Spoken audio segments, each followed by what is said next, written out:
Hello everyone, my name is Pengsheng and I come from China. I was born in a small town called Datong, and from my hometown it takes only about 4 hours to the capital Beijing, so it's kind of close.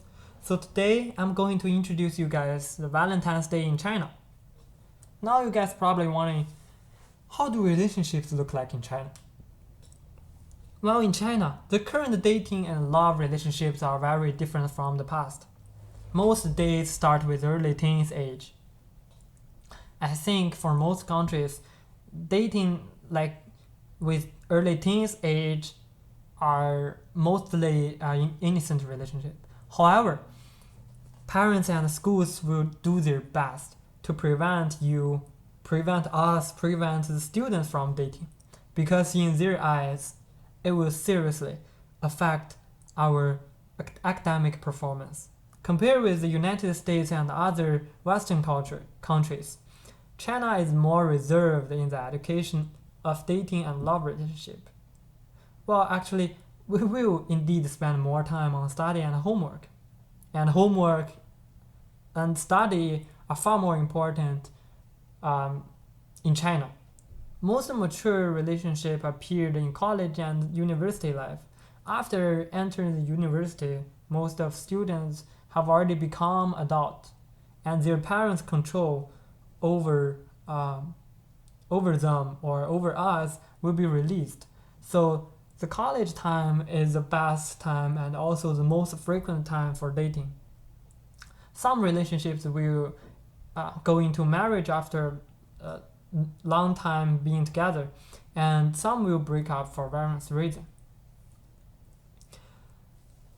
And then the second question you guys probably wondering is there any difference between the current way relationships happened in China versus the past generation?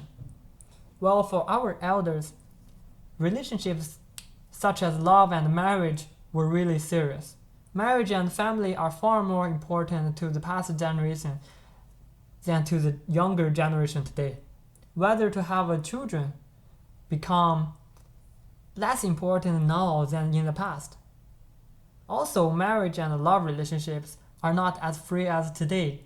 Many relationships and marriage in the past were actually appointed by both parents. It's like my parents, they met each other through blind dates. Relatively speaking, the previous relationship is more conservative, and the society as a whole is also more conservative. Well, there are many ways to meet meet our potential partner. So how do we meet potential partner in China?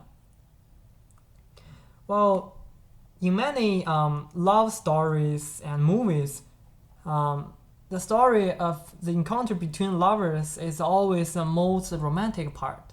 But in real life, it may not be as special as imagined.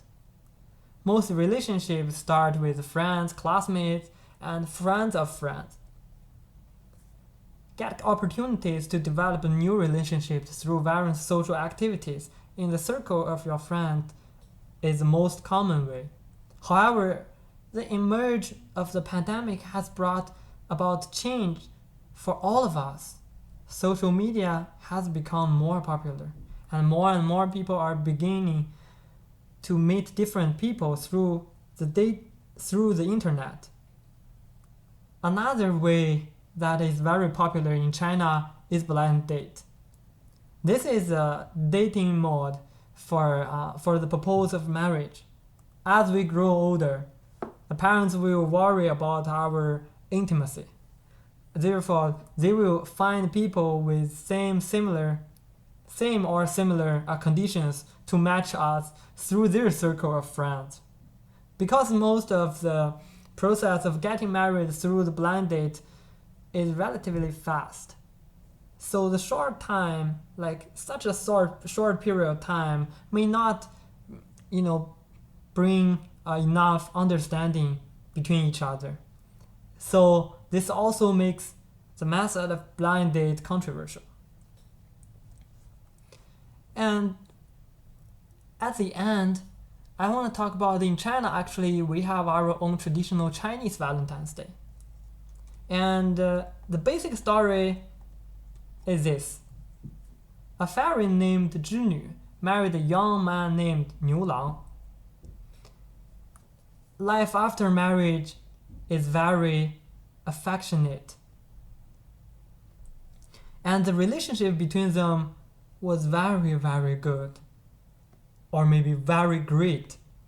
However, one day, the emperor, the heavenly emperor, or we can call God, become very angry when he noticed about the fairy Zhinu stayed in the mortal world and getting married. And he ordered his men to take Zhinu back to heaven. When Niu Lang wanted to find Zhinu, the heavenly emperor waved his hand to form an endless river between Niu Lang and Zhinu. Niu Lang can only cry at the side of the river. However, Niu Lang didn't give up. He took his children with him and wanted to scoop the river, to take all the water away. His persistence moved the empire. So he sent the magpie bird to inform them that they can be together every July 7th. So every July 7th, well, it's based on lunar calendar. There will be a bridge of magpie birds cross the river to gather them together.